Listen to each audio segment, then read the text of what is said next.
So there are many people who are wondering who Avatar Korra's grandfather was. And obviously Avatar Korra's grandfather would also be Desna and Eska's grandfather, as well as Tonraq and Unalaq's father. So a little bit that we know about that man is that he was the chief of the Northern Water Tribe. He had two sons named Tonraq and Unalaq. And of course, Unalaq came up with that plot and got his older brother Tonraq banished, and so Unalaq inherited his father's throne and became the chief. So that's really all we know about the man who was Tonraq and Unalaq's father.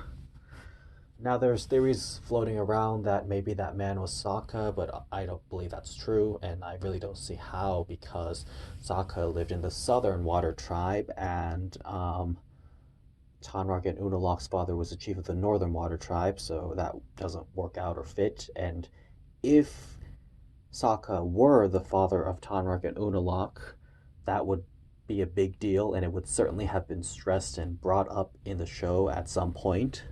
So that's why I don't believe that theory.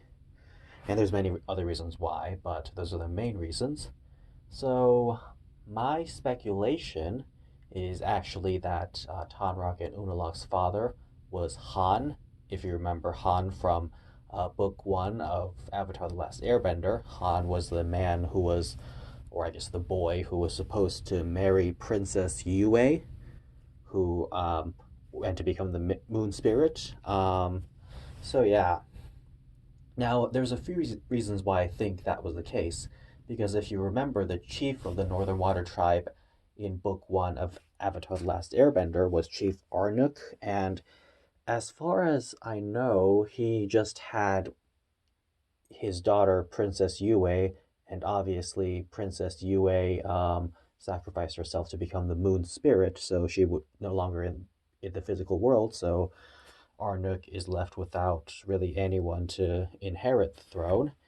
And secondly, if you think about it, Han was supposed to marry Princess Yue, and in the Northern Water Tribe, they have some rigid customs. Obviously, those customs did loosen up over time, but typically, in that culture, men were in charge, and female and women were not in charge as much. So I think the implication was that Princess Yue would get married to Han, the man she was engaged to, and then Han would end up becoming the chief of the Northern Water Tribe once Chief Arnook died. And obviously, since Princess Yue went to the spirit world and Chief Arnook is left without other children, I think the most logical heir to the throne would have been Han, the man that the princess was supposed to marry in the first place. And I think he's probably the one that the throne was given to. Now, I of course remember that the last we saw of Han in Avatar The Last Airbender was when he attacked Admiral Zhao and got thrown overboard, but I'm guessing he probably knew how to swim and then made it back somehow, and really that was it. And he lived out the rest of his life in the Northern Water Tribe and eventually became chief and then had two sons, Tonraq and Unalaq, and then that happened, and then he had Tonraq banished, and so on and so forth. Tonraq had Korra, and so that's my speculation. So my speculation is that Princess Yue's fiance is the grandfather of Avatar Korra. Now, of course, I could obviously be wrong. I'm just speculating.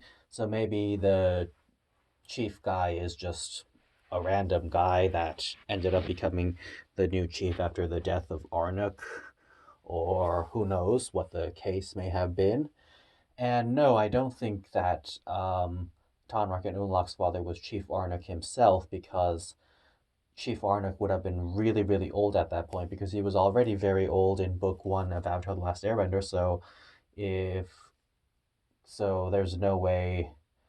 I don't think it's likely that he would have lived that long enough to